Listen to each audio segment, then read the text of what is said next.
Hello my dear students, कैसे हो आप सब। I hope you all are good.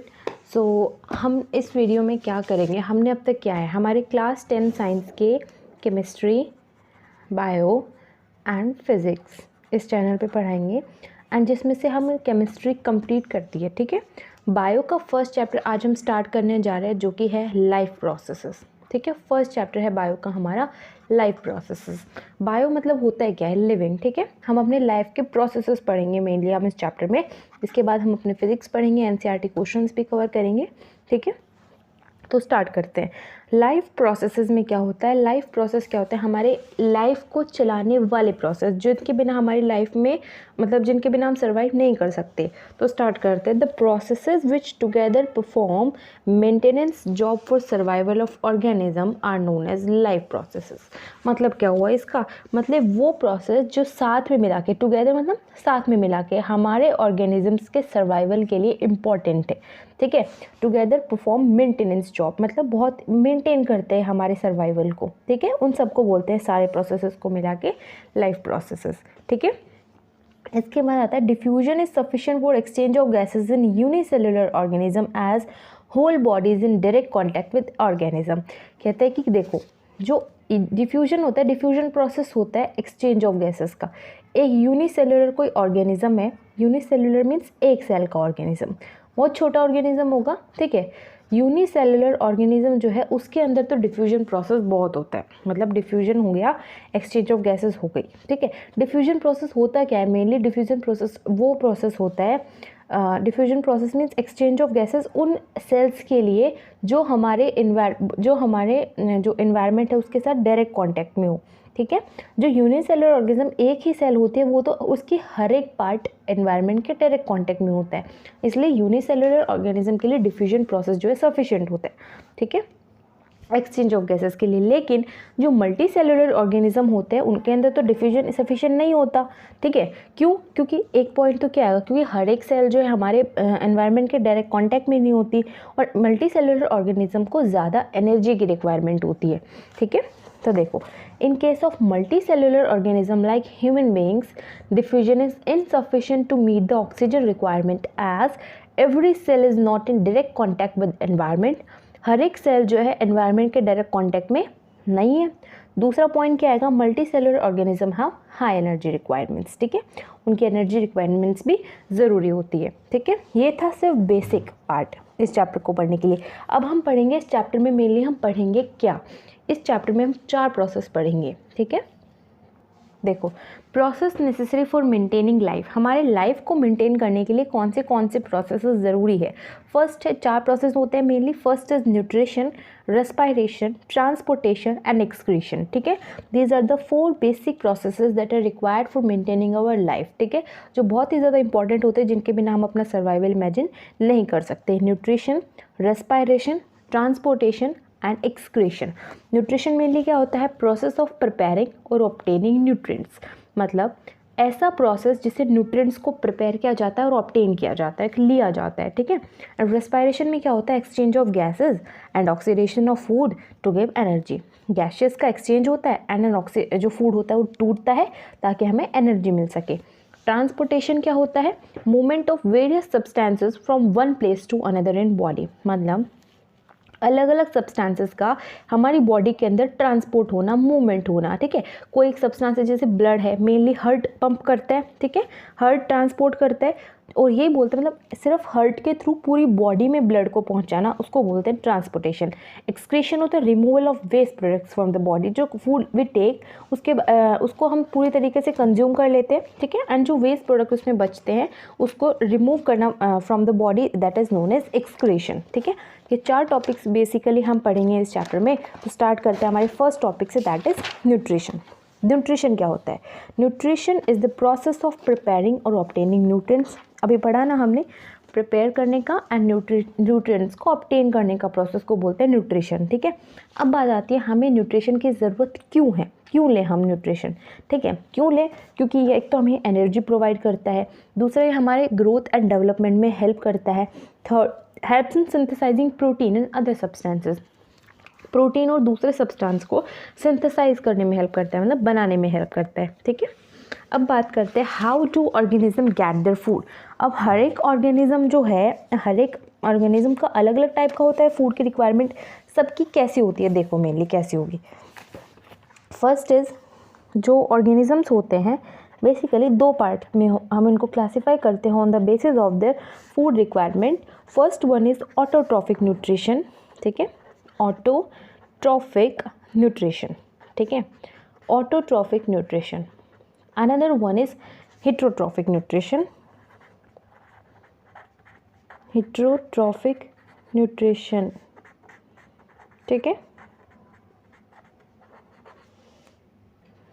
देखो ऑटोट्रॉफिक न्यूट्रिशन जो होता है, ऑटोट्रॉफिक मीन्स खुद लेना, खुद अपना खाना प्रिपेयर करते हैं, खुद वो लेते हैं, ठीक है। इसमें मेनली क्या होता है, सिंपल ऑर्गेनिक सब्सटेंसेस होते हैं, ठीक है, simple organic substances, simple organic substances. Simple organic substances कैसे कैसे, जैसे कि कार्बन डाइऑक्साइड एंड वाटर, ठीक है। ये जो सिंपल ऑर्गेनिक सब्सटेंस होते हैं इनको कन्वर्ट किया जाता है इनटू ग्लूकोज में, ठीक है, converted into glucose, converted into glucose, ठीक है। अब ये ग्लूकोज का फॉर्मूला क्या होता है, C6H12O6। मेनली ये है। ऑटोट्रॉफिक न्यूट्रिशन के अंदर क्या होता है, सिंपल ऑर्गेनिक सब्सटेंसेस जैसे कि कार्बन डाइऑक्साइड एंड वाटर को कन्वर्ट किया जाता है ग्लूकोज में, जिसका फॉर्मूला होता है C6H12O6।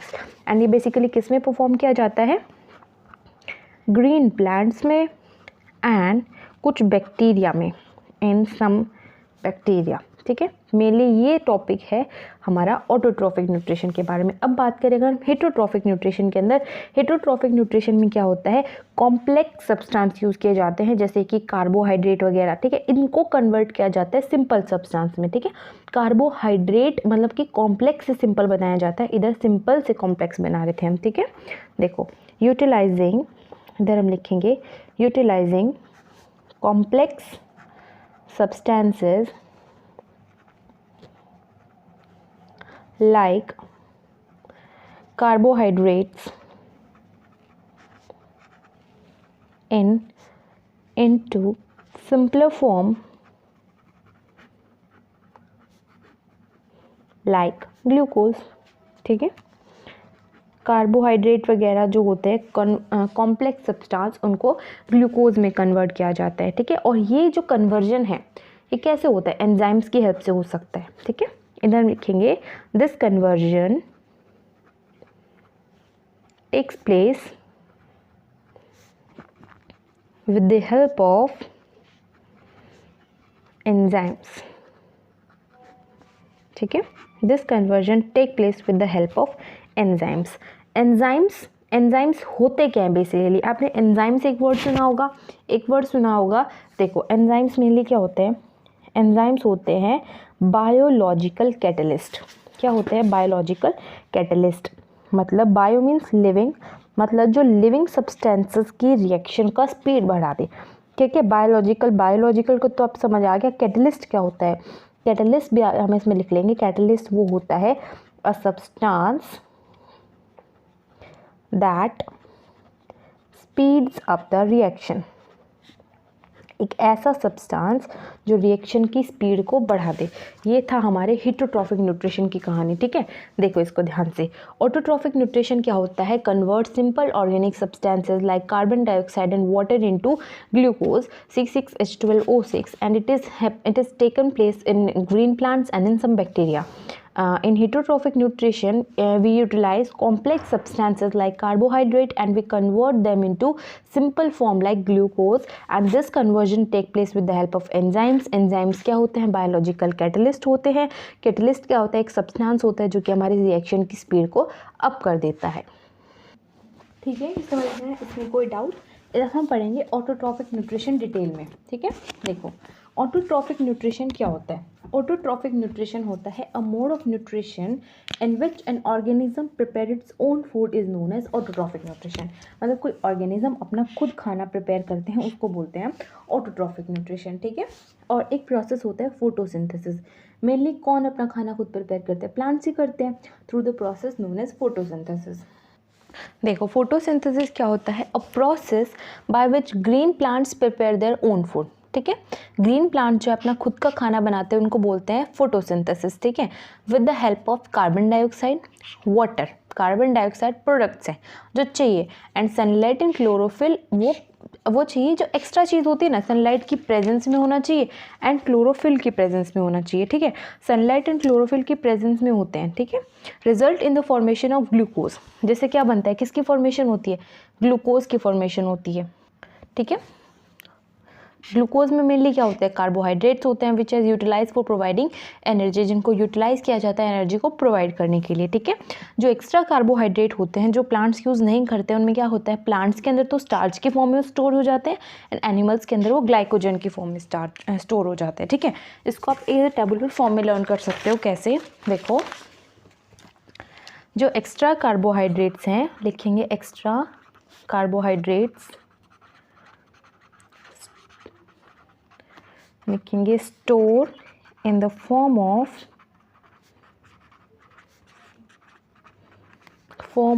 अब दो बनाएंगे, एक प्लांट्स का, प्लांट्स के अंदर किस फॉर्म में स्टोर होते हैं, स्टार्च की फॉर्म में, एनिमल्स के अंदर किस फॉर्म में स्टोर होते हैं, ग्लाइकोजन की फॉर्म में।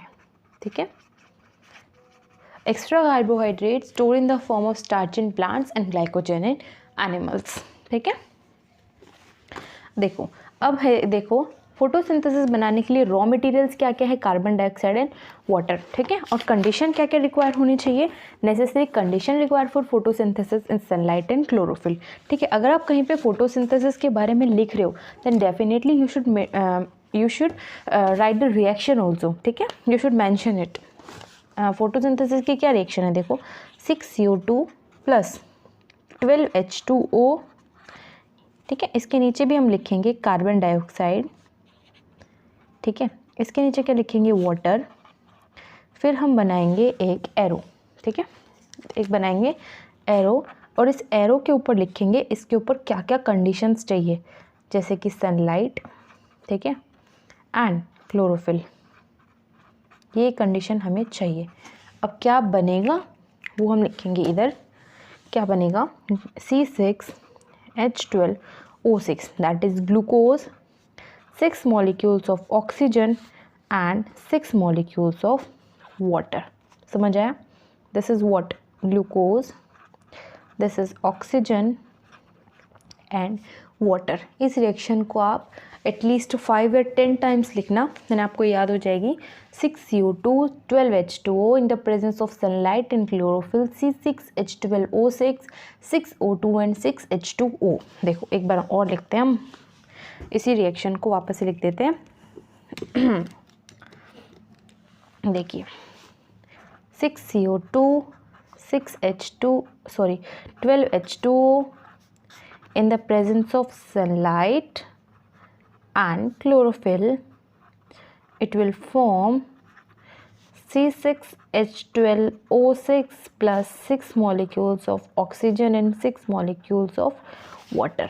ठीक है, ये रिएक्शन किसकी है, फोटोसिंथेसिस की रिएक्शन है। ठीक है, इसके बाद हम पढ़ेंगे फोटोसिंथेसिस के लिए मेनली कितने स्टेप्स होते हैं। फोटोसिंथेसिस के लिए 3 स्टेप्स होते हैं। ठीक है, फोटोसिंथेसिस के लिए 3 स्टेप होंगे। कौन से होंगे 3 स्टेप। पहला स्टेप होता है absorption of light by chlorophyll molecule, इसको बोलते हैं क्लोरोफिल मॉलिक्यूल का एक्टिवेट होना। ठीक है, क्लोरोफिल मॉलिक्यूल क्या करता है, जो लाइट गिरती है लीव्स के उनको पहले क्या करता है, एब्जॉर्ब करता है। ठीक है, एक्टिव होता है, इसको बोलते हैं एक्टिवेशन ऑफ क्लोरोफिल मॉलिक्यूल। दूसरा क्या होता है, जो पानी का मॉलिक्यूल होता है जो सॉइल से मिलता है उसको क्या होता है, टूटता है वो। Photo means light and lysis means breakdown. Breakdown of water in the presence of light is known as photolysis. ठीक है, breakdown of water in the presence of light is known as photolysis of water. इसके अंदर mainly क्या होता है, light energy का conversion होता है केमिकल एनर्जी में। ठीक है, समझ में आया। इसके बाद देखो conversion of light energy into chemical energy and breakdown of water molecule into hydrogen ion, electron and oxygen gas. देखो जो पानी टूटा किस में टूटेगा, H2O, H और O हाइड्रोजन आयन और ऑक्सीजन आयन। तो ऑक्सीजन तो गैस है, ठीक है, ये तो ऑफकोर्स होंगे। हाइड्रोजन अगर आयन है तो उसके इलेक्ट्रॉन गया कहाँ, साथ में इलेक्ट्रॉन भी होता है। इसको बोलते हैं फोटोलिसिस ऑफ वाटर।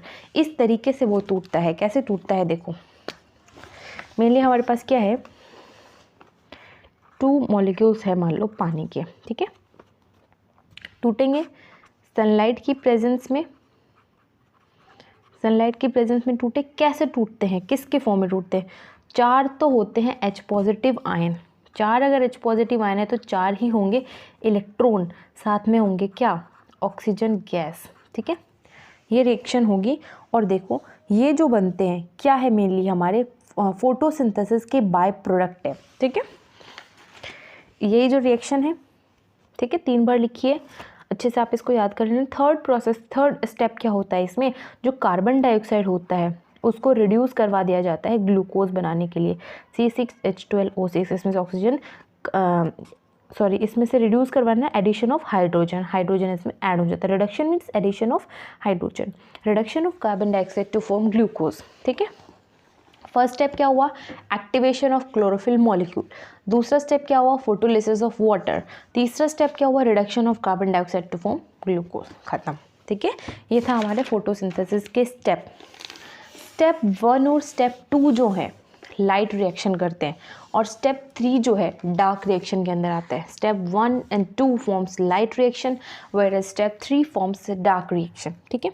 अब एक एक्स्ट्रा पॉइंट है, देखिए डेजर्ट प्लांट्स जो होते हैं ना, in case of desert plants जो स्टोमेटा होते हैं दिन के टाइम पे क्लोज होते हैं। क्यों होते हैं?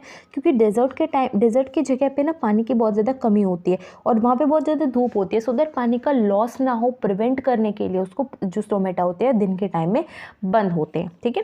Stomata close during day time to prevent loss of water, ठीक है। इसलिए जो डेजर्ट प्लांट्स होते हैं रात को CO2 एब्जॉर्ब करते हैं, ठीक है। So desert plant absorb CO2 at night and prepare an intermediate compound which is utilise during day time. मतलब वो क्या करते हैं, एक इंटरमीडिएट कंपाउंड बना लेते हैं, एक एक्स्ट्रा कंपाउंड बना लेते हैं जो कि डे टाइम के वो यूटिलाइज कर सके, ठीक है। अब हम पढ़ेंगे लीफ का डायग्राम, ठीक है। लीफ का diagram, cross section of leaf, देखो कैसे बनाएंगे हम, बहुत ईजी है।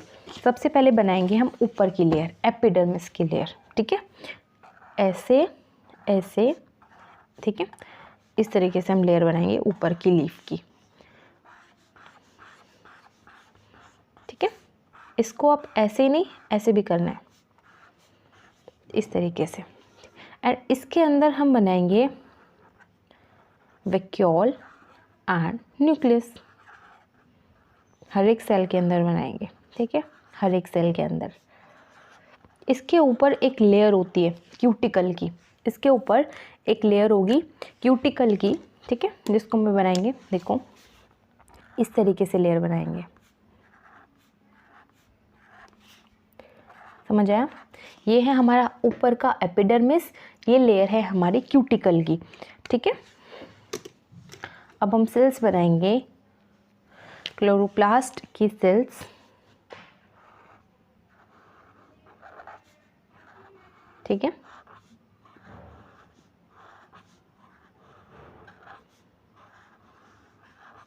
आई होप ये डायग्राम आपको समझ में आ रहा होगा कैसे बनाना है। ये डायग्राम है हमारा क्रॉस सेक्शन ऑफ लीफ का, ठीक है। इसके अंदर क्लोरोप्लास्ट बनाने हैं हमें,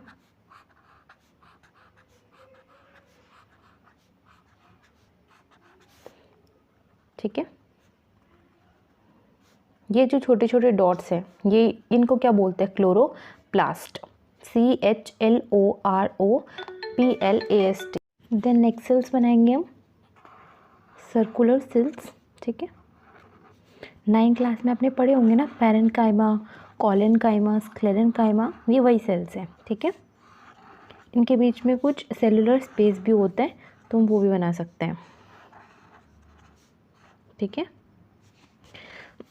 इधर भी क्या होते हैं? क्लोरोप्लास्ट होते हैं बेसिकली, समझ आया? इस तरीके से बनाएंगे। नेक्स्ट स्ट्रक्चर बनेगी हमारी स्टोमेटा की, ठीक है। नेक्स्ट स्ट्रक्चर हमारी होगी स्टोमेटा की, जो कि बनेगी सेल्स के बीच में, ठीक है, इस तरीके से। अब इधर बनेगा हमारे guard cells and stomata. Kidney shaped cells को एक गार्ड सेल्स बोलते हैं, जो स्टोमेटा के चारों तरफ होती है, ठीक है, इस तरीके से।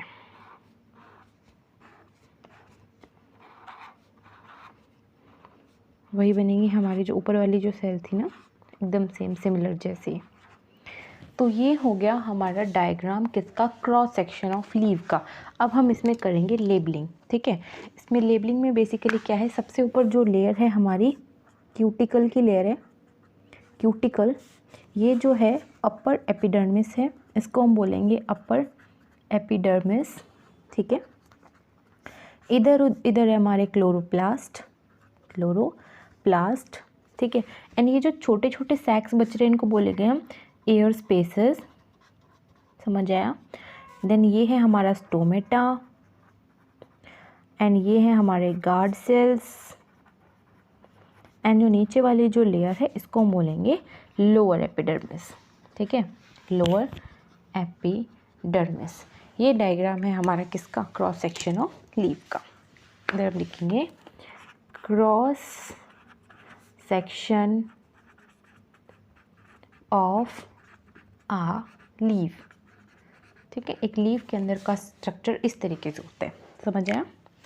फिर से देख लो, सबसे पहले बनाएंगे हम ऊपर एपिडर्मिस, ठीक है, उसके ऊपर बनाएंगे क्यूटिकल की लेयर, देन हम सेल्स बनाएंगे, पैरेन्काइमा कोलेनकाइमा सेल्स, उनके अंदर क्लोरोप्लास्ट बनाएंगे, एयर स्पेसेस बनाएंगे, स्टोमेटा बना देंगे, फिनिश, ठीक है। क्रॉस सेक्शन ऑफ लीव इस तरीके से बनता है, ठीक है। देख लो आप।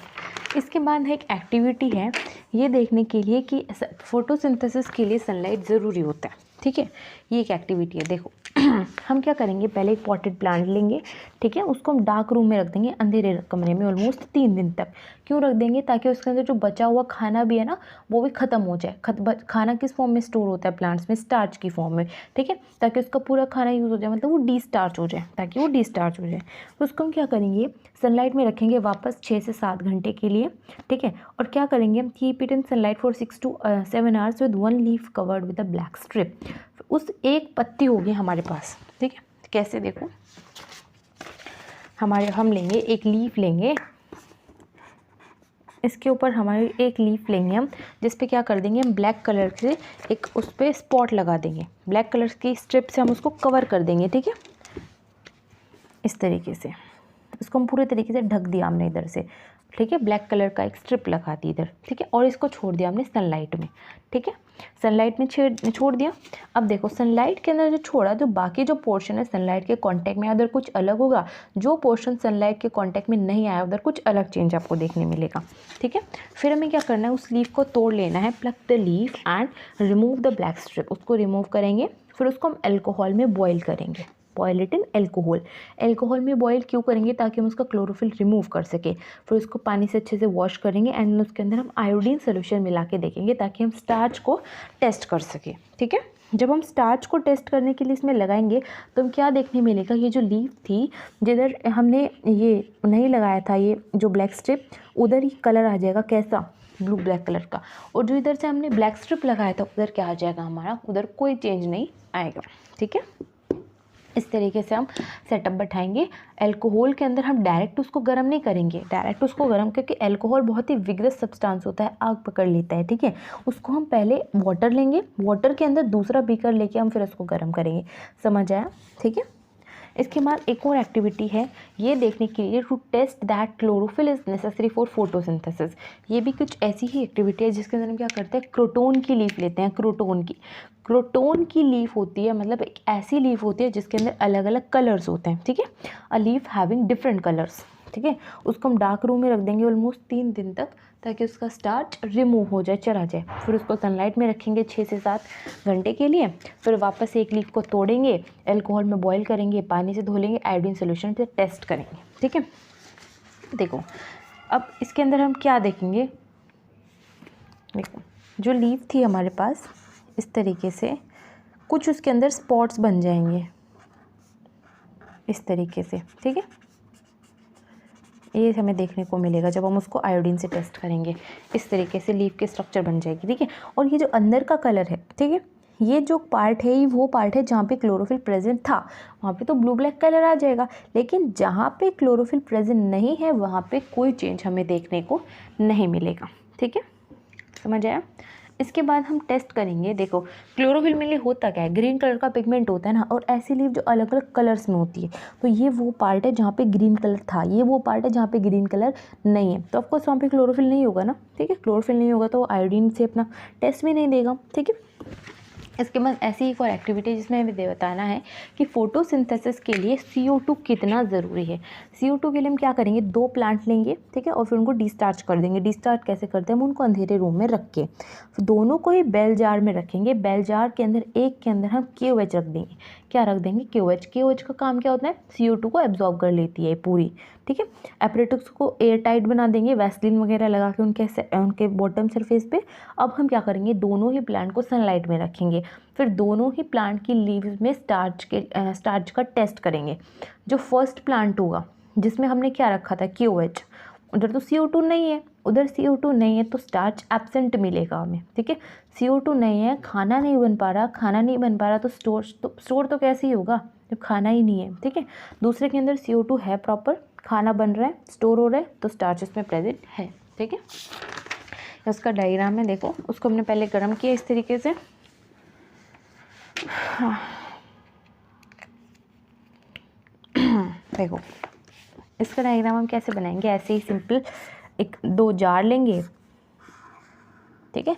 एक के अंदर हम ऐसे ही लीव बना देंगे, ठीक है।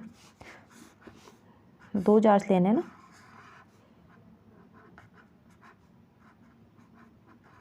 इस तरीके से, ठीक है। एक के अंदर हम क्या रख देंगे, KOH रख देंगे ताकि ये पूरा CO2 को एब्जॉर्ब कर ले, ठीक है। इसके बाद हमारा नेक्स्ट टॉपिक आता है opening and closing of stomata, ठीक है। स्टोमेटा ओपन क्लोज कैसे होते हैं, स्टोमेटा कैसे ओपन और क्लोज होते हैं। देखो बच्चा, स्टोमेटा बहुत ही छोटे छोटे पोर्स होते हैं जो कि सरफेस लीव्स के सरफेस पे प्रेजेंट होते हैं। स्टोमेटा वो छोटे छोटे पोर्स होते हैं जो कि लीव्स के सरफेस पे प्रेजेंट होते हैं, ठीक है। Stomata are tiny pores which are present on the surface of leave. They perform the process of gaseous exchange, ठीक है। गैसियस एक्सचेंज का काम करते हैं। एंड ट्रांसपिरेशन, ट्रांसपिरेशन भी वही होते हैं। Transpiration is the loss of water vapour from the leaves के सरफेस से जो पानी का लॉस होता है उसको बोलते हैं ट्रांसपिरेशन, ठीक है। Opening and closing of stomata take place by the movement of water inside and outside the guard cells. मतलब जो गार्ड सेल्स होती हैं जब उनके अंदर पानी आता है तो फूल जाती हैं, जो फूलती हैं तो स्टोमेटा ओपन होता है, जब पानी उनके अंदर चला जाता है तो श्रिंक हो जाते हैं, तो स्टोमेटा क्लोज हो जाता है, ठीक है। तो स्टोमेटा का ओपन या क्लोज होना इस पर डिपेंड करता है कि गार्ड सेल के अंदर बाहर पानी का मूवमेंट कैसे हो रहा है, ठीक है। डे के टाइम पे, दिन के टाइम पे वाटर जो है गार्ड सेल के अंदर आता है जिससे स्टोमेटा ओपन होता है, वही बताया ना, गार्ड सेल के अंदर पानी आया, फूल गए, स्टोमेटा ओपन हो गया। नाइट के टाइम पे क्या होता है, पानी बाहर जाता है आउटसाइड द गार्ड सेल जिससे स्टोमेटा क्लोज हो जाता है, ठीक है। Gases exchange in plants take place by every part, हर पार्ट से गैसेस एक्सचेंज होता है जैसे कि रूट, स्टेम, लीव्स, ठीक है। लेकिन ओनली स्टोमेटा के थ्रू पानी का लॉस होता है, ठीक है। इसलिए plant closes stomata when plant do not require CO2 for photosynthesis. इसलिए प्लांट क्या करता है, स्टोमेटा को क्लोज कर देता है जब प्लांट को मतलब CO2 नहीं चाहिए अपनी फोटोसिंथेसिस के लिए, ठीक है। देखो स्टोमेटा की ओपनिंग कैसे होती है, ओपनिंग ऑफ स्टोमेटा कैसे होता है, ये ओपनिंग ऑफ स्टोमेटा होता है मेनली डे के टाइम पे, ठीक है, दिन के टाइम पे। देखेंगे हम during day time,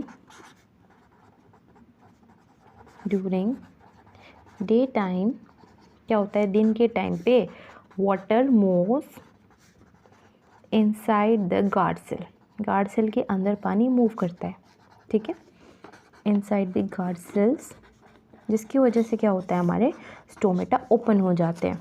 opening of stomata, इसका डायग्राम देखो कैसे बनाएंगे हम।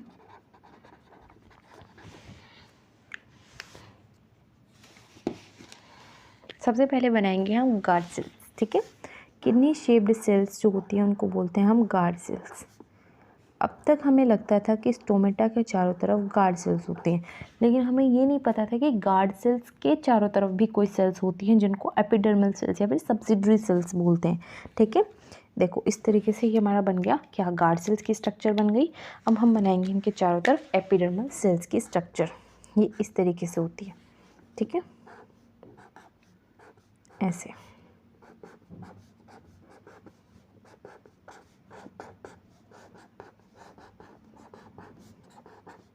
ठीक है, इस तरीके से बनाया। बीच में है हमारे पास इसका न्यूक्लियस, क्लोरोप्लास्ट। अब दिखाना है हमें इसमें पानी का मूवमेंट। पानी का मूवमेंट देखो गार्ड सेल के अंदर हो रहा है, तो हम एरो बनाएंगे इनसाइड द गार्ड सेल। ठीक है, इनसाइड द गार्ड सेल, अंदर की तरफ एरो बनाएंगे। ठीक है, लेबलिंग देखो, ये है हमारा न्यूक्लियस। ठीक है, ये है हमारे क्लोरोप्लास्ट, ये है हमारे एपिडर्मल सेल्स, ये है हमारे गार्ड सेल्स, एंड ये था हमारा मूवमेंट ऑफ वाटर H2। ठीक है, ये किसके लिए डायग्राम था? For the opening of stomata. अगर हम बात करें क्लोजिंग ऑफ स्टोमेटा तो ये डायग्राम अपोजिट हो जाएगा, पानी का मूवमेंट बाहर की तरफ हो जाएगा, स्टोमेटा क्लोज हो जाएगा। इधर ये एक और लेबलिंग देखो, स्टोमेटा की भी दिखा देते हैं। ठीक है, ये लेबलिंग है हमारी स्टोमेटा। ठीक है, स्टोमेटा ओपन, गॉट इट। अब देखो हम बनाएंगे क्लोजिंग ऑफ स्टोमेटा के लिए डायग्राम। क्लोजिंग ऑफ स्टोमेटा के लिए सिमिलरली इसी तरीके से हम लिखेंगे, closing of stomata during night time, water moves outside the guard cell, closing of stomata, खत्म। डायग्राम देखो हम कैसे बनाएंगे, 2 गार्ड सेल्स बनाएंगे, लेकिन इसमें हम स्टोमेटा ऑलमोस्ट क्लोज दिखाएंगे। ऑलमोस्ट क्लोज होना मतलब गायब होना नहीं होता, ठीक है, थोड़ा सा बस बंद होता है इस तरीके से।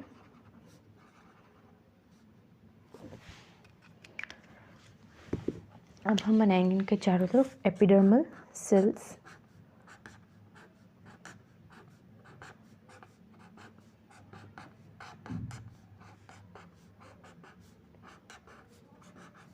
ठीक है, एपिडर्मल सेल्स के अंदर हम एक और चीज़ दिखाएंगे, क्या? Water the movement outside the guard cell, पानी का मूवमेंट हो रहा है बाहर, H2O। ठीक है, वही सिमिलर लेबलिंग इधर भी होगी। क्या लेबलिंग होगी देखो, वही, ये क्या है हमारे एपिडर्मल सेल्स, ये पेन विजिबल नहीं है ना,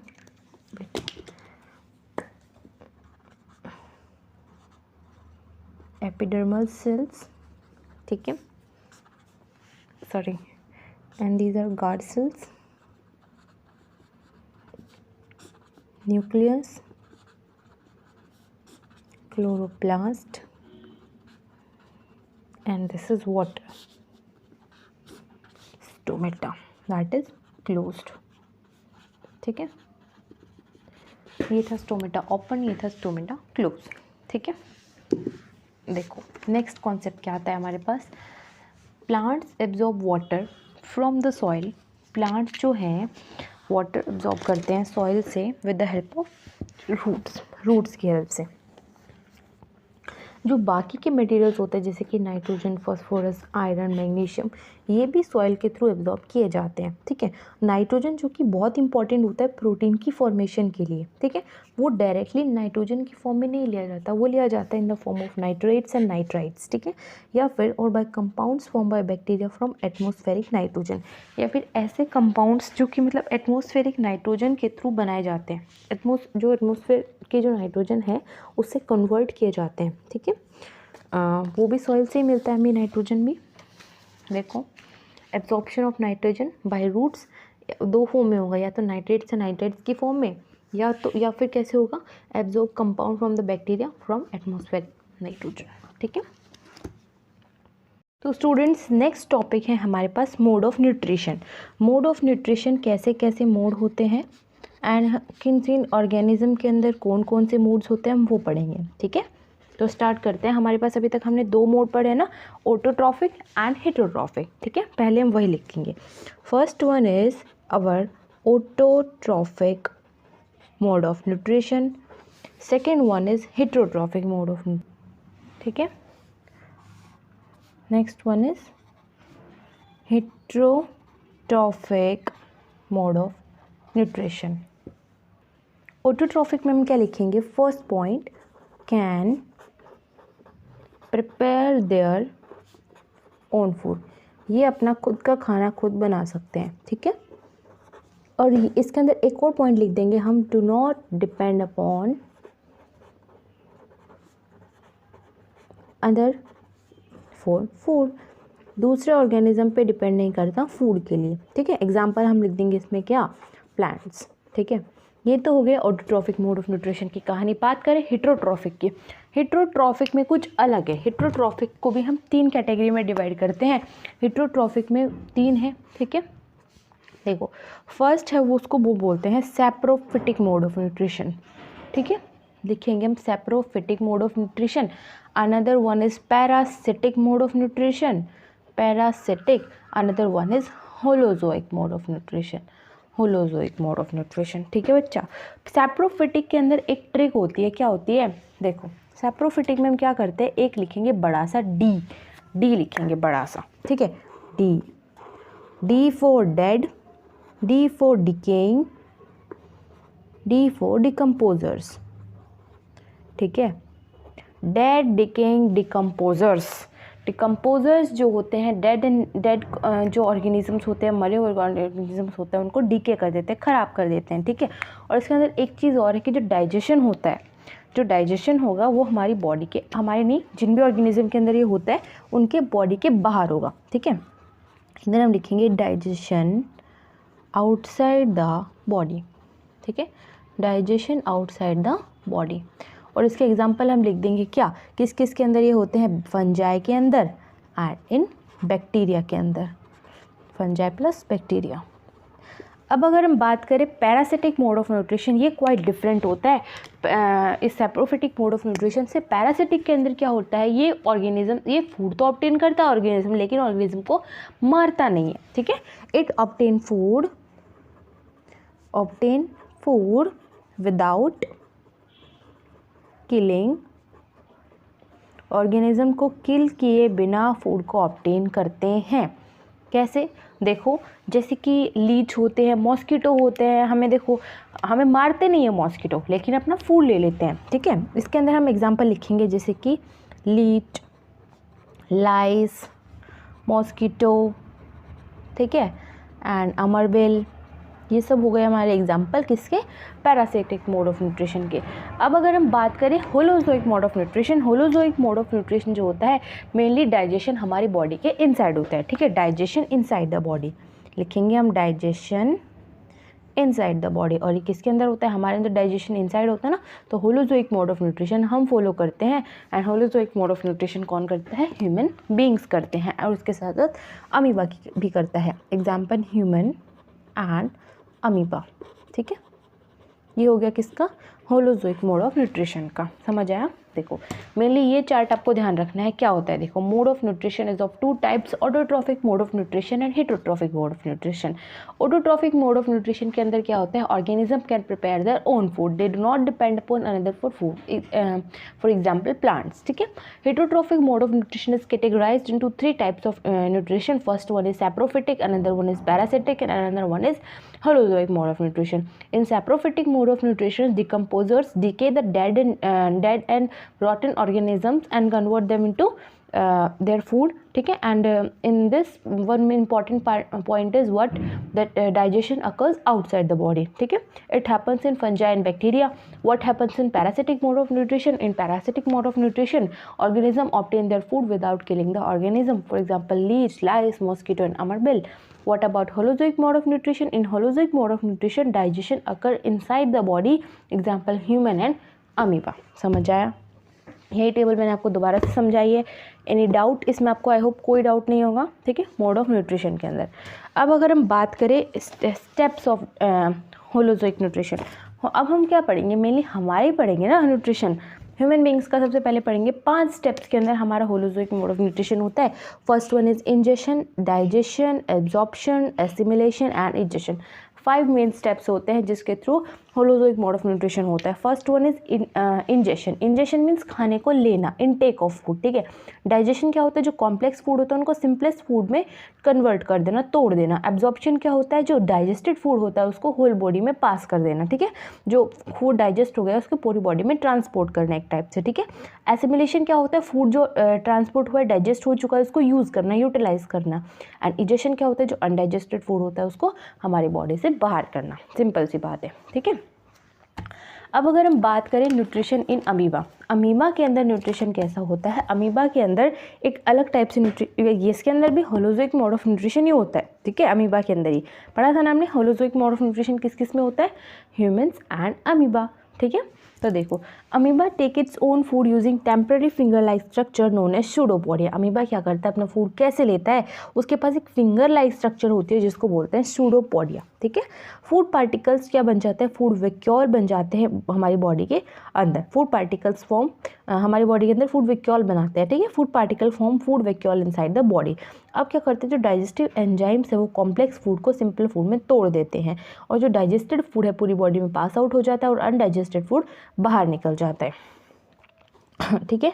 इधर देखो एक लाइन लिखी हुई है, paramecium also digest the food with same process but food is taking in with a specific spot. मतलब पैरामीशियम के अंदर भी सेम टाइप से फूड डाइजेस्ट होता है, लेकिन फूड को जो लेने का प्रोसेस है उसके लिए एक स्पेसिफिक स्पॉट होता है, ठीक है। फूड उस स्पॉट तक पहुंचता है, ठीक है, bye the movement of सीलिया which is present all over the body. Paramecium की चारों तरफ बॉडी पे सीलिया प्रेजेंट होता है, जो कि क्या करता है, फूड को उस स्पॉट तक पहुंचाता है जिसके थ्रू फूड को अंदर लिया जा सके। समझे, ये तो होता है पैरामीशियम की स्टोरी, ठीक है। अब देखो, मैं आपको डायग्राम बना के दिखाऊंगी न्यूट्रिशन इन अमीबा का, ठीक है। न्यूट्रिशन इन अमीबा के अंदर हम क्या करते हैं, मेनली सबसे पहले बनाएंगे हम अमीबा, ठीक है। ये बना दिया हमने अमीबा। अमीबा की ऐसी शेप होती है, इरेगुलर स्ट्रक्चर, ठीक है। बीच में हम क्या बनाएंगे, अमीबा का न्यूक्लियस। ये है हमारा अमीबा, ठीक है। सबसे पहले होता है ये नॉर्मल अमीबा है। क्या करेगा ये, इधर से हम थोड़ा सा रब करेंगे, इधर बनाएंगे एक फिंगर लाइक स्ट्रक्चर्स दो, ठीक है। इनको क्या बोलेंगे, सूडोपोडिया। क्या है ये बच्चा, सूडोपोडिया, ठीक है, फिंगर लाइक स्ट्रक्चर्स, ठीक है। और इधर होगा हमारा फूड पार्टिकल, ठीक है। फूड देखो, अब हम इधर लेबलिंग कर देंगे, ये क्या है हमारा फूड पार्टिकल, ठीक है। एंड ये फिंगर लाइक स्ट्रक्चर्स क्या है, हमारी सूडोपोडिया। अब होगा हमारा खाना बॉडी के अंदर। नेक्स्ट स्टेप क्या होगा, फूड के अंदर अमीबा के अंदर खाना चला जाएगा। अमीबा बनाएंगे, ये तो आपका न्यूक्लियस है, पहले तो सेम स्ट्रक्चर बनाएंगे हम अमीबा की, ठीक है। अब देखो, ये फूड पार्टिकल है जो अंदर आ चुका है, अमीबा के अंदर आ चुका है, ठीक है। अमीबा के अंदर आ गया, फूड वैक्यूल है, ये क्या बन गया बॉडी के अंदर आने के बाद, फूड वैक्यूल बन गया। अब जो इसके अंदर डाइजेस्टिव एंजाइम्स है, इस फूड वैक्यूल को, मतलब जो कॉम्प्लेक्स फूड पार्टिकल होते हैं उनको सिंपल फूड पार्टिकल में तोड़ देंगे, ठीक है, ठीक है। इसके अंदर जो डाइजेस्टिव एंजाइम्स है कॉम्प्लेक्स फूड को सिंपल फूड में तोड़ देंगे। नेक्स्ट स्टेप में क्या होगा, ये जो फूड पार्टिकल है, जो फूड है पूरी बॉडी में क्या हो जाएगा, एब्जॉर्ब हो जाएगा, ठीक है। देखो, अब सिंपल हम अमीबा बनाएंगे। अब ये जो फूड है पूरी बॉडी में क्या होगा, एब्जॉर्ब होगा, ठीक है। फूड पास हो जाएगा, फूड पासेस, डाइजेस्ट हो जाएगा टू द होल बॉडी। अब नेक्स्ट स्टेप में क्या होगा, हमारा जो अमीबा है साइज़ में बड़ा हो जाएगा, ठीक है। थोड़ा सा इससे बड़ा बना देंगे हम, फूड पूरी बॉडी में चला गया, साइज़ अमीबा का बड़ा हो गया। अमीबा ग्रोज इन साइज, ठीक है। नेक्स्ट स्टेप में क्या होगा, जो हमारा वेस्ट प्रोडक्ट था अमीबा के थ्रू बाहर आ जाएगा, इधर से थोड़ा वेस्ट प्रोडक्ट बाहर आ जाएगा, ठीक है। ये क्या है हमारा अनडाइजेस्टेड फूड। अब देखो, हमने 5 स्टेप्स के अंदर अमीबा के अंदर न्यूट्रिशन पढ़ा, ठीक है। 5 स्टेप्स के अंदर, 5 स्टेप्स के नाम क्या क्या है फटाफट हम लिखेंगे, ठीक है। फर्स्ट स्टेप का नाम क्या था हमारा, इंजेशन, ठीक है। सेकेंड जो स्टेप था, खाना अंदर लिया। सेकेंड जो स्टेप था वो क्या था, डाइजेशन। क्या स्टेप था, डाइजेशन। थर्ड स्टेप था एब्जॉर्प्शन, ठीक है, एब्जॉर्प्शन। फोर्थ स्टेप था एसिमिलेशन। क्या था, एसिमिलेशन, ठीक है। एंड फिफ्थ स्टेप था क्या, इंजेशन। फिनिश। ये था किसका diagram, nutrition in amoeba. I hope सबको समझ आया होगा अमीबा के अंदर न्यूट्रिशन कैसा होता है डायग्राम के थ्रू। ठीक है, अब हमारा नेक्स्ट सबसे इम्पॉर्टेंट चीज़ क्या है जो हमें पढ़नी है, वो है ह्यूमन डाइजेस्टिव सिस्टम। ये डायग्राम देख के घबरा गए होंगे आप लोग, यार कैसे बनाएंगे, बहुत इजी डायग्राम है। अभी मैं आपको बनाना सिखाती हूँ। ठीक है, इधर बनाएंगे हम, कैसे बनाएंगे देखो बच्चा, बहुत ईजी है। ठीक है, सबसे पहले लिखेंगे हम ऊपर हेडिंग किसकी, ह्यूमन डाइजेस्टिव सिस्टम। फिर ह्यूमन के अंदर डाइजेशन होता कैसे है हम वो भी पढ़ेंगे। ठीक है, आज की क्लास में हम सिर्फ डाइजेशन कंप्लीट करेंगे, लेकिन डाइजेशन को ऐसा कंप्लीट होना चाहिए ना उसमें से कोई भी क्वेश्चन आ जाए ना हमें छोड़े नहीं उसको। ठीक है, हर क्वेश्चन हमें आना चाहिए डाइजेशन से, बहुत अच्छे से मैंने कराया है। ठीक है, अब देखो डाइजेशन कैसे करेंगे। सबसे पहले हम सिस्टम कैसे बनाएंगे, फेस बनाएंगे। ठीक है, फेस बनाएंगे, नोज़, एंड यहाँ से हम फूड को लेंगे, बस ये बन गया ऊपर की स्ट्रक्चर। यहाँ से हमारा फूड जाएगा अंदर। ठीक है, एक थोड़ा सा हमें गोल करना है इधर, ये हमारा मेन होता है सलाइवरी ग्लैंड। ठीक है, इसके लिए हमें यहाँ पे गोल करना है। ठीक है, ये बन गया हमारी फूड पाइप। अब इस फूड पाइप को बेंड कर देना है, बनाना है हमें स्टमक। क्या बनाना है हमें, स्टमक बनाना है। ठीक है,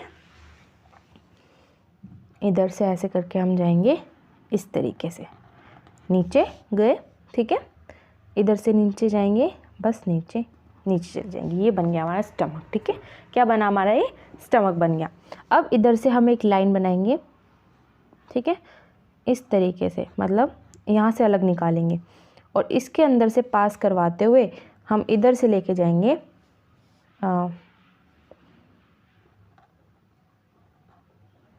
इसके अंदर से पास करवानी है हमें लाइन। ठीक है, इसके अंदर से, एंड ये क्या है, ये हमारा गॉल ब्लैडर है। ठीक है, और ये जो हम बना रहे हैं ये क्या है, हमारे पेनक्रियाज हैं, ये पेनक्रियाज है, इधर बनेगा हमारा गॉल ब्लैडर। ठीक है, इतना समझ में आया, कुछ भी नहीं करना, स्टमक बनाना है, एक लाइन इधर से पास करवाते हुए इधर निकाल देनी है, बस ख़त्म, इतना सा काम है। ठीक है, अब हम बनाएंगे इधर क्या, गॉल ब्लैडर। गॉल ब्लैडर बनाने के लिए बस हमें एक ट्राइंगल बनाना है इधर, इधर, और एक छोटा सा ऐसे कर देना है। ठीक है, ख़त्म। ठीक है, अब देखो इधर होगा हमारा मेन काम स्टार्ट, जो कि क्या होता है, large intestine and small intestine. ठीक है, large intestine and small intestine. देखो 1 2 3, जितना आपका मन करे उतना कर सकते हैं, लेकिन ज़्यादा बड़ा नहीं करना है। ठीक है, 1 2 3 नीचे की तरफ। ठीक है, इधर से भी 1 2 3 नीचे की तरफ। ठीक है, इसका हमें थोड़ा सा इस साइड लेके आना है। ठीक है, 1 2, इधर नहीं है 3 ही ज़रूरी करना, आपको बस देख लेना है कि कहाँ पे हमारा कंप्लीट हो गया, इधर ख़त्म कर देना है। ठीक, इन 2, ये बस यहाँ पे ऐसे करके हमें इसको नीचे लेके जाएंगे। ठीक है, समझ आया, इस तरीके से बनाना है। अब हम बनाएंगे इसके अंदर हमारा स्मॉल इंटेस्टाइन। ठीक है, इधर से एरो निकालेंगे 2 और फिर ऐसे राउंड राउंड राउंड राउंड करते हुए लेके जाएंगे। ठीक है, और इसको इसके अंदर लगा देंगे, इसके अंदर लगाना है हमें। ठीक है, यहाँ से लेके आएंगे। फिर अब हमें इसको मेनली डबल करना है, ज़रूरी नहीं कि आप हर लाइन डबल करो क्योंकि पॉसिबल नहीं है ये, हमें सिर्फ दिखाना है इधर कॉइल स्ट्रक्चर है, बहुत ज़्यादा कॉइल स्ट्रक्चर है। ठीक है, इस तरीके से आप कहीं पे कुछ कुछ लगा सकते हो, जिससे हमें पता चले यहाँ पे बहुत ज़्यादा कुछ चीज़ है जो बहुत लंबी है। ठीक है, इसके अंदर लगा देनी है। ठीक है, बन गया हमारा ह्यूमन डाइजेस्टिव सिस्टम कंप्लीट, इतना ही है। ठीक है, अब हम करेंगे इसके अंदर लेबलिंग। ठीक है, देखो सबसे पहले ये जो है हमारा, ये क्या है, जस्ट वेट, सबसे पहले ये जो हमारा है इसको बोलते हैं माउथ या फिर ओरल कैविटी, माउथ और ओरल कैविटी। इसके बाद ये है हमारा सलाइवरी ग्लैंड, सलाइवरी ग्लैंड।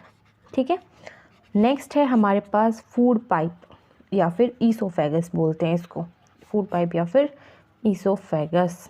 ठीक है, नेक्स्ट इज ये है हमारा स्टमक। ठीक है, ये है हमारा लिवर। ठीक है, एंड ये है हमारे पैनक्रियाज। इधर है ये जो बनाया हमने एक लाइन निकाली थी ना, वो है हमारे गॉल ब्लैडर। ठीक है, ये है हमारा लार्ज इंटेस्टाइन। ठीक है, इसके अंदर जो कॉइल स्ट्रक्चर बनाई थी वो क्या है हमारी स्मॉल इंटेस्टाइन। ठीक है, ये this is anus and this is appendix. Finish. This is our human digestive system complete. ठीक है, इस तरीके से आप देख सकते हो पूरे से। ठीक है, ह्यूमन डाइजेस्टिव सिस्टम पूरा है। ठीक, अब हम पढ़ेंगे ह्यूमन के अंदर डाइजेशन होता कैसे। देख लीजिए, अब आप ये बनाया सब कुछ एकदम सेम है ना। ठीक, ह्यूमन डाइजेस्टिव सिस्टम स्टार्ट करते हैं। Nutrition in human beings 5 steps में होता है। ठीक है, 5 स्टेप्स। फर्स्ट स्टेप वही जो हमने अमीबा के अंदर पढ़े, ingestion, digestion, absorption, assimilation and egestion. ठीक है, तो स्टार्ट करते हैं इंजेशन से। इंजेशन क्या होता है? Ingestion of food take place with the help of hands into mouth. हाथ से मुंह तक ले जाने का जो प्रोसेस होता है खाने का, दैट इज इंजेशन, फूड को अंदर लेना। ठीक है, माउथ के अंदर टीथ होते हैं चूइंग और क्रशिंग ऑफ फूड के लिए, खाने को चबाना और क्रश करने के लिए। ठीक है, उसके अंदर टंग भी होती है जो कि क्या करती है? सलाइवा को फूड में मिलाने का काम करती है। ठीक है, it also contain tongue which is responsible for mixing of saliva into food. Finish. ठीक है, जो हमारी कैनाल है उसकी लाइनिंग बहुत सॉफ्ट होती है, इसलिए चूइंग, इसलिए खाने का जो वेटिंग होना, मतलब कि उसके अंदर सलाइवा मिलाना बहुत ही ज़्यादा ज़रूरी होता है। ठीक है, एकदम से अगर हार्ड फूड हम अंदर ले जाएंगे तो हमारे कैनाल को बहुत ही ज़्यादा तकलीफ पहुंचा सकता है। ठीक है, lining of canal is soft, so chewing and waiting of food is necessary. ठीक है, ये था हमारा इंजेशन। नेक्स्ट स्टेप है हमारे पास डाइजेशन। डाइजेशन हमारे पास सबसे बड़ा स्टेप होता है ह्यूमन बींग्स के अंदर। कैसे हम उसको पढ़ेंगे? देखो, डाइजेशन के अंदर हम फर्स्ट पॉइंट देखते हैं, digestion of food is a conversion of complex food into simplest substances. First step के अंदर मेनली क्या पढ़ते हैं?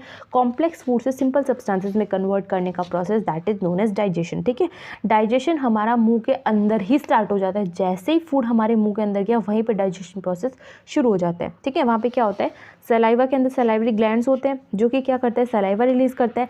सलाइवा के अंदर एक वो होता है, एंजाइम होता है जिसको बोलते हैं सलाइवरी अमाइलेज। क्या बोलेंगे हम? Salivary amylase. और ये सलाइवरी अमाइलेज का काम क्या होता है? स्टार्च को शुगर में कन्वर्ट करना। फिनिश।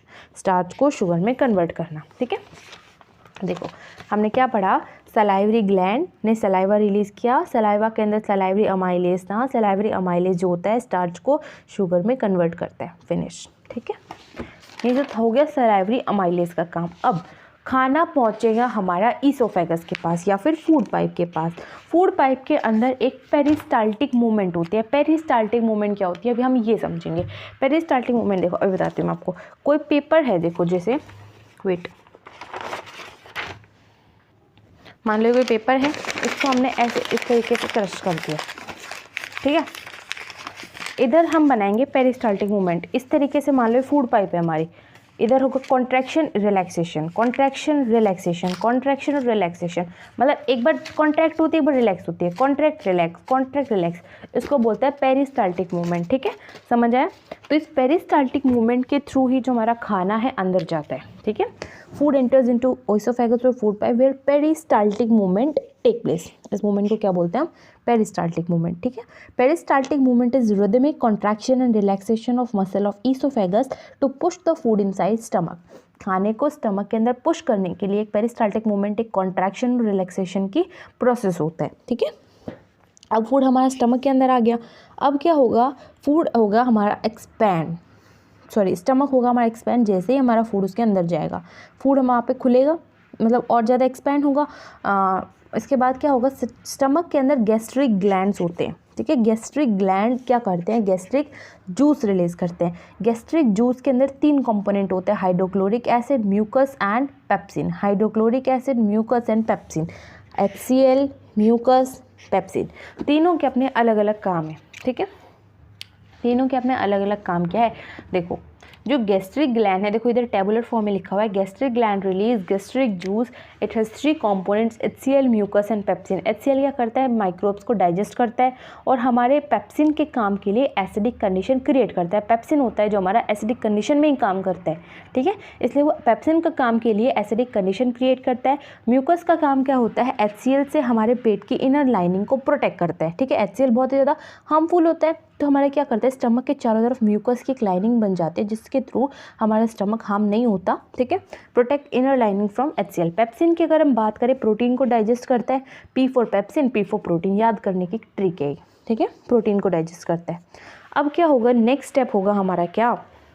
देखो, exit of food from stomach is controlled by gastric sphincters which release it in small amount in small intestine. अब फूड के अंदर स्टमक के अंदर से फूड को बाहर निकालना है हमें, और इसको कौन कंट्रोल करता है?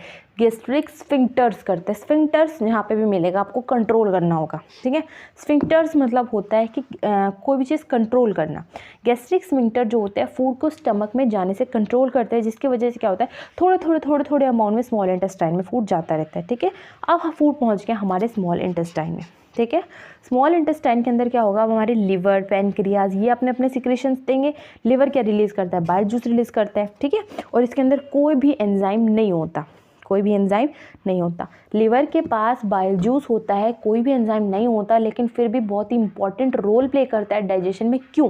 इसके 3 फंक्शन होते हैं। फर्स्ट फंक्शन तो क्या होता है, जो एसिडिक कंडीशंस होती है उनको न्यूट्रलाइज करता है ये, ठीक है। HCl की वजह से जो कंडीशंस बन गई थी हमारी एसिडिक कंडीशन, उनको क्या किया? न्यूट्रलाइज किया, ठीक है।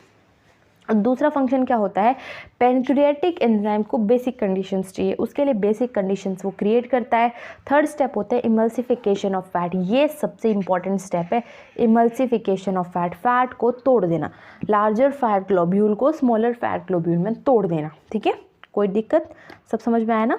अब होगा हमारा पेनक्रियाज का। पेनक्रियाज रिलीज करते हैं पेनक्रियाटिक एंजाइम, ठीक है, जिसके अंदर पेनक्रियाटिक जूस होता है, ठीक है। जैसे इसके अंदर 2 एंजाइम होते हैं, trypsin and lipase. Trypsin and lipase ये क्या करते हैं? ट्रिप्सिन तो हमारा प्रोटीन को डाइजेस्ट करते हैं, लाइपेज हमारे फैट को डाइजेस्ट करते हैं, ठीक है। इसी को हमने टेबुलर फॉर्म में लिखा है। First part of small intestine, liver और पैनक्रियाज अपने अपने सिक्रीशंस देते हैं। लिवर के अंदर बाइल जूस होता है, कोई एंजाइम नहीं होता, neutralise acidity, create basic condition for working of pancreatic enzymes. अभी पढ़ा ना, पैनक्रियाटिक एंजाइम के काम के लिए बेसिक कंडीशन पैदा करते हैं, ठीक है। तीसरा इमल्सिफिकेशन ऑफ फैट, खत्म। पैनक्रियाज क्या करते हैं? पैनक्रियाटिक जूस रिलीज करते हैं, जिसके अंदर 2 एंजाइम्स होते हैं। पैनक्रियाटिक एंजाइम्स कौन कौन से? Trypsin and lipase. Trypsin proteins को डाइजेस्ट करते हैं, लाइपेज फैट को डाइजेस्ट करते हैं। फिनिश। ये बहुत इंपॉर्टेंट है, ठीक है। इसके बाद क्या होगा, अभी हमारा डाइजेशन ख़त्म नहीं हुआ है, अभी हमारे क्या होगा, अब हमें फूड पहुंचेगा स्मॉल इंटेस्टाइन के दूसरे ग्लैंड में, जहाँ पे क्या होता है, इंटेस्टाइनल ग्लैंड होता है। क्या होता है? इंटेस्टाइनल ग्लैंड होता है, जो कि इंटेस्टाइनल जूस रिलीज़ करता है। क्या रिलीज़ करता है? इंटेस्टाइनल जूस रिलीज़ करता है। और ये इंटेस्टाइनल जूस के अंदर इंटेस्टाइनल एंजाइम्स होते हैं, ठीक है। Intestinal gland intestinal juice release करते हैं, इंटेस्टाइनल जूस के अंदर इंटेस्टाइनल एंजाइम्स होते हैं, ठीक है, जो क्या करते हैं, मेनली कार्बोहाइड्रेट को ग्लूकोज में कन्वर्ट करते हैं, प्रोटीन को अमीनो एसिड में कन्वर्ट करते हैं, फैट को फैटी एसिड एंड ग्लिसरॉल में कन्वर्ट करते हैं। फिनिश, ठीक है। देखो इतना ही था हमारा digestion. Second part of small intestine, intestinal gland release intestinal juice that contain intestinal enzymes, they convert carbohydrate into glucose, protein into amino acid, fats into fatty acid and glycerol. Finish. ये था हमारा digestion, खत्म। अब हम पढ़ेंगे third step, that is absorption, ठीक है। Absorption क्या होता है? एब्जॉर्प्शन ऑफ फूड का होता है थर्ड स्मॉल इंटेस्टाइन के एकदम लास्ट पार्ट में होता है, ठीक है। Small intestine is design for absorption of food. कैसे? देखो उसके अंदर छोटे छोटे फिंगर लाइक स्ट्रक्चर्स होते हैं, जिनको विलाई या फिर माइक्रोविलाई बोलते हैं, ठीक है। माइक्रोविलाई विलाई क्या काम करते हैं? वहाँ का सरफेस एरिया इंक्रीज़ कर देते हैं, ठीक है। Present that increase the surface area, ताकि हमारा फूड का एब्जॉर्प्शन अच्छे से हो सके। बहुत ही ज़्यादा वस्कुलर होता है, इसके अंदर ब्लड वेसल्स होती हैं, ठीक है, इसके अंदर ब्लड वेसल्स होती है। एब्जॉर्प्शन ऑफ वाटर क्या होता है? लार्ज इंटेस्टाइन में होता है। पानी का एब्जॉर्प्शन लार्ज इंटेस्टाइन में होता है, ठीक है। खत्म, एब्जॉर्प्शन इतना ही था। एसिमिलेशन क्या होता है? फूड को यूटिलाइज करना। Food is utilised for obtaining energy, repair of old tissue and formation of new tissue. खत्म। एसिमिलेशन क्यों करते हैं हम? एनर्जी के लिए, जो पुरानी टिश्यू को रिपेयर के लिए, न्यू टिश्यू के फॉर्मेशन के लिए, इसके लिए करते हैं हम क्या? Assimilation. Next is egestion. Egestion क्या होता है? पता है, ये हमको अनडाइजेस्टेड फूड को रिमूव करना। Removal of undigested food take place by anus, जो कि कौन कंट्रोल करता है? कंट्रोल जहाँ वर्ड आ जाए, मैंने आपको बताया था, एनल स्फिंक्टर कंट्रोल करते हैं, ठीक है। इसके बाद एक और टॉपिक है लास्ट, इधर dental caries. Dental caries, dental caries मतलब जो हमारे दांत होते हैं ना, किससे बने होते हैं? इनेमल, कैल्शियम फॉस्फेट पड़ा है ना। Dental caries are form by softening of enamel. अगर हमारा इनेमल सॉफ्ट हो जाए तो हमारे डेंटल कैरीज हो जाएंगे। बीमारी, ये होता है दांत सड़ जाना, ठीक है। It take place by the action of bacteria on sugar that form acid. क्यों होता है? बैक्टीरिया अगर शुगर पे काम करे, शुगर पे एक्शन कर ले, ठीक है, तो क्या बनाता है? एसिड बना देता है। Bacterial cell along with food sticks to the teeth and form dental plaque. Bacteria की जो सेल्स होती हैं खाने के साथ साथ चिपक जाती है हमारी दांतों पे, जो कि क्या करते हैं? डेंटल प्लेक कॉज करती है। प्लेक मतलब होता है कि दांतों का पीला हो जाना, ठीक है। सलाइवा जो होता है स्लाइटली थोड़ा सा बेसिक होता है नेचर में, जो कि क्या करता है? That neutralise acidity but is unable by the formation of plaque. लेकिन अगर प्लेक का फॉर्मेशन हो गया हमारे माउथ के अंदर तो रिलीज़ नहीं कर पाएगा सलाइवा अच्छे से, जिसकी वजह से हमारे जो दांत है वो कंटिन्यू ख़राब होते रहेंगे। समझ आया? ब्रशिंग ऑफ टीथ, जो हम ब्रश करते हैं किससे, जिसकी वजह से क्या होता है? प्लेक रिमूव हो जाता है, हमारे दांत प्रोटेक्ट रहते हैं, ठीक है। इसलिए ये बेसिक रीज़न होता है कि टूथपेस्ट हमारे बेसिक नेचर के होते हैं। समझ आया? समझ आया? देखो क्या हमने पढ़ा, मेनली जो शुगर होती है हमारे खाने के साथ, जो खाने के साथ जो भी पार्टिकल्स होते हैं जो हमारे माउथ के अंदर चिपक जाते हैं, उनके साथ बैक्टीरियल सेल्स भी चिपक जाते हैं, ठीक है, और वो एसिड बना देते हैं, ठीक है। क्या बना देते हैं? एसिड बना देते हैं। हमारा सलाइवा मेनली होता है बेसिक, जो एसिडिटी को न्यूट्रलाइज कर सकता है, लेकिन अगर प्लेग लग गया, दांत हमारे पीले हो गए, ठीक है, तो इसकी वजह से क्या होता है? हमारा बेसिक नेचर सलाइवा को होना बंद हो जाता है, रिलीज़ नहीं कर पाता अच्छे से, ठीक है। इसलिए ब्रशिंग करते हैं ताकि वो प्लेग को हम हटा सकें, ठीक है, और हम अपने टीथ को बचा सकें। इसलिए क्या होता है? जो टूथपेस्ट होते हैं हमारे मेनली बेसिक नेचर के होते हैं। इधर देखो, एक इधर हमारा एक एक्टिविटी है, हमें सलाइवरी अमाइलेज का काम टेस्ट करना है, ठीक है। देखो क्या काम करना है, 2 टेस्ट ट्यूब लेनी है, एक के अंदर हमें लेना है, दोनों के अंदर हमें स्टार सोल्यूशन लेना है एक, ठीक है, दोनों के अंदर, एक के अंदर हम सलाइवा लेते हैं थोड़ा सा, ठीक है, क्या लेते हैं? सलाइवा।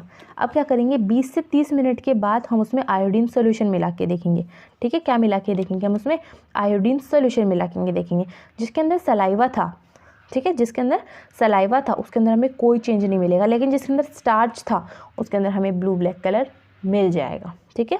समझ आया? सलाइवा ने क्या किया? स्टार्च को न्यूट्रलाइज कर दिया, फिनिश, ठीक है, ख़त्म। यहाँ पे हमारा जो फर्स्ट टॉपिक था इस चैप्टर का फर्स्ट पार्ट, इस चैप्टर के 4 पार्ट है, nutrition, respiration and transportation and excretion. यहाँ पे हमने न्यूट्रिशन कंप्लीट करा है, ठीक है। जो नेक्स्ट वीडियो होगी उसमें हम अपना रेस्पिरेशन पढ़ेंगे अच्छे से। So till then thank you very much. If you like this, subscribe my channel and like it. Thank you.